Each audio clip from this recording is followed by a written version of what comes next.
নীলমাধব যদি ঢাকায় পড়ে যান, তাহলে নীলমাধব থেকে জগন্নাথের মূর্তি কি করে এলো গো মধুসূদন দাদা?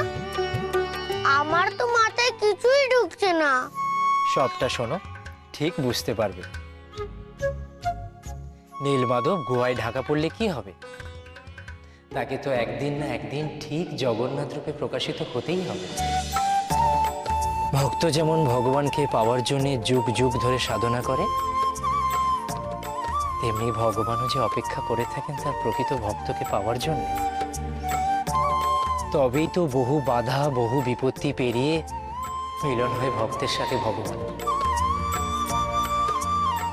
প্রকৃত ভক্ত ছাড়া কেউ খোঁজ পায় না সেই গুহা, আর তাতেই বিরাজমান নীলমাধবের।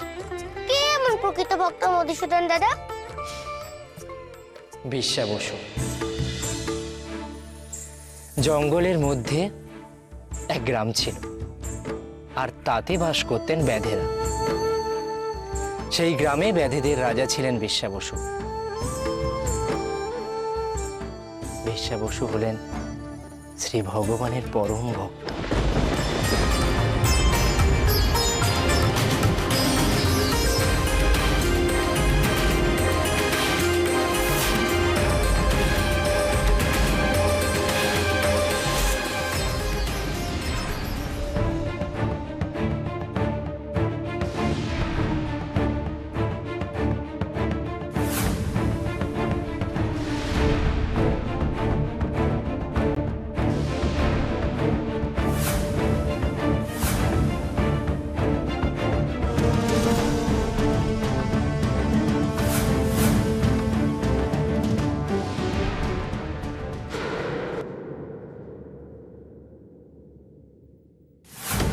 আর এই জঙ্গলে বেড়ে উঠেছে আরেকজন, সবররাজ বিশ্বা বসুর মেয়ে ললিতা।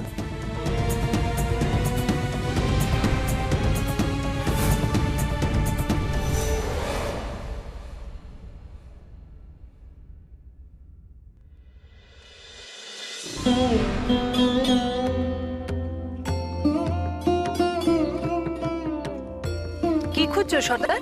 আর কিছু চাই নাকি? চন্দনের পাত্রটা কোথায়? এ বাবা যা, আমি না চন্দন বাটতেই ভুলে গেছি। তোমার পুজোয় বাধা পড়লো না? দাঁড়াও দাঁড়াও, আমি এক্ষুনি চন্দন বেটে দিচ্ছি। তাড়াহুড়ো করার কোনো দরকার নেই, ধীরে সুস্থে কর। আমাদের প্রভু ভক্তির বশ।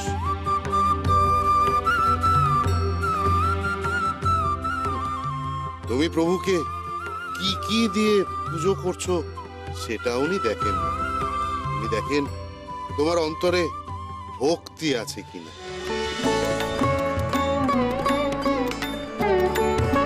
তোমাকেও বলি মোহনা, ছেলেটার এত জ্বর, তাকে ফেলে এখানে এসে কাজ করার কি দরকার ছিল?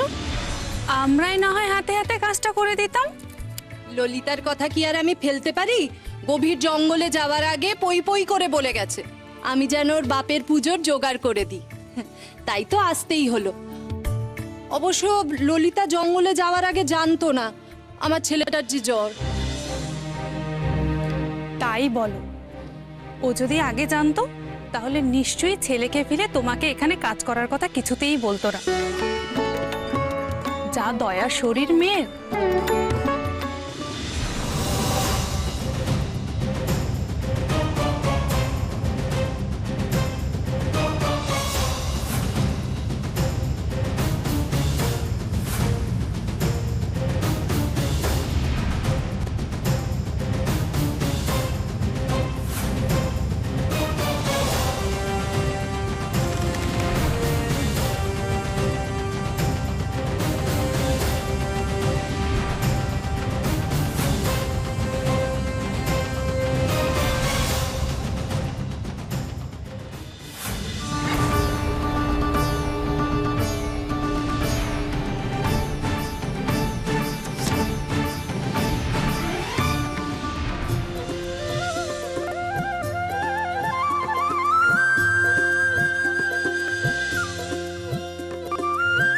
হে ঈশ্বর, হে অন্তর্যামী, তুমি তো জানো আমার জীবনের প্রধান লক্ষ্য হলো তোমার দর্শন পাওয়া।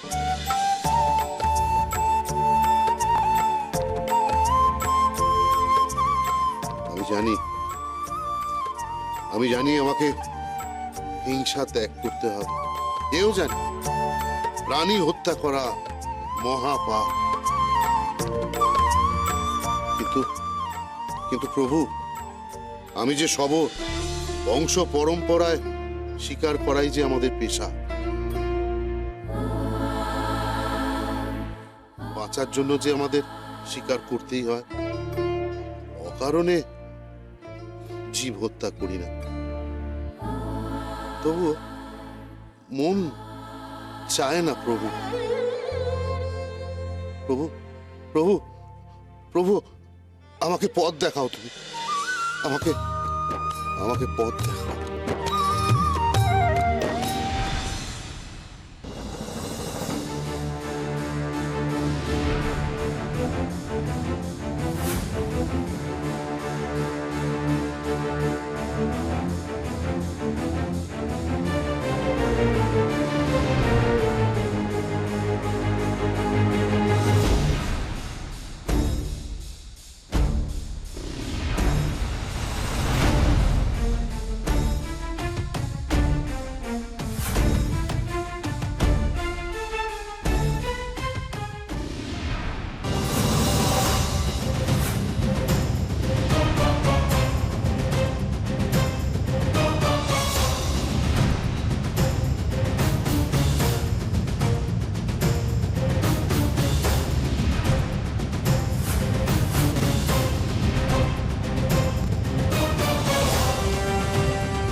সর্দার, সর্দার, সর্দার, সর্দার!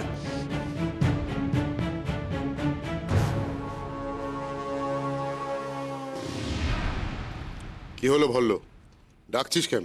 সর্দার, গ্রামের শেষ মাথায় যে কুয়োটা থেকে আমরা খাবার জল নিই, সেটা বামুনরা দখল করে নিয়েছে। আমরা প্রতিবাদ করতে গেলে ওদের সঙ্গে থাকা সৈন্যরা আমাদের তাড়িয়ে দিয়ে বলল, এখান থেকে নাকি আর জল নেওয়া যাবে না। সে কি কথা? জল ঈশ্বরের দান, জল না পেলে আমরা বাঁচবো কি করে? তাছাড়া আমাদের এই সবর গ্রামে তো ওই একটি খাওয়ার জলের কুয়ো আছে। না না, এভাবে কেউ ঈশ্বরের দান কেড়ে নিতে পারে না। তোমরা চলো আমার সাথে। কি সর্বনাশ! আমি তো পুজো জোগাড় করতে আসবো বলে জল তুলতেই ভুলে গেছি। এখন ছেলের মুখে জল দেবো কি করে?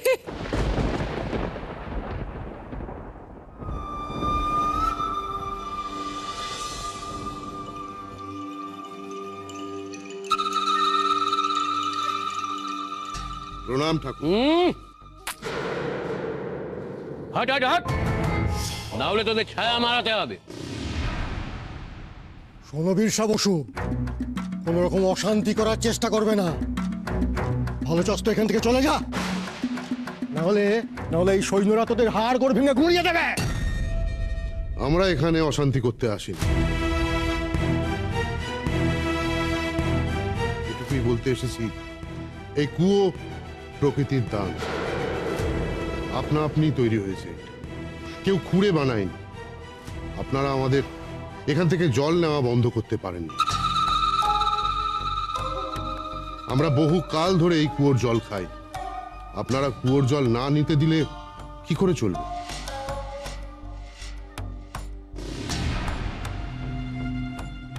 তার আমরা কি জানি? আমরা কি তোদের দায় নিয়ে বসে আছি নাকি? আসপর্দা তো তোদের কম নয়।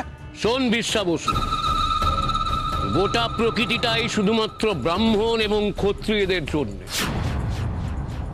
নিতান্তই যদি জল খেতেই হয়, এই কুলকুচ্চি করা জলটা খা।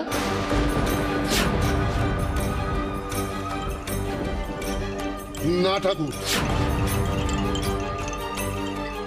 এভাবে জোর খাটিয়ে আপনি কুয়ো কেড়ে নিতে পারেন না। শোন বিশ্বা বসু, গলা তুলে কথা বলবি না। এটা তোদের কুয়ো, তবে জেনে রাখ, এ কুয়ো আমরা রাজার কাছ থেকে দান হিসেবে পেয়েছি। এখানে যা কিছু করতে হবে সব আমাদের ইচ্ছে মতন করতে হবে। এক নয় জঙ্গল থেকে চলে যা, না হলে এই ব্রাহ্মণ দেবতাদের কৃতদাস হয়ে থাক। কোনটা বেছে নিবি তোরাই ঠিক করে নে। এ কেমন বিচার রাজা?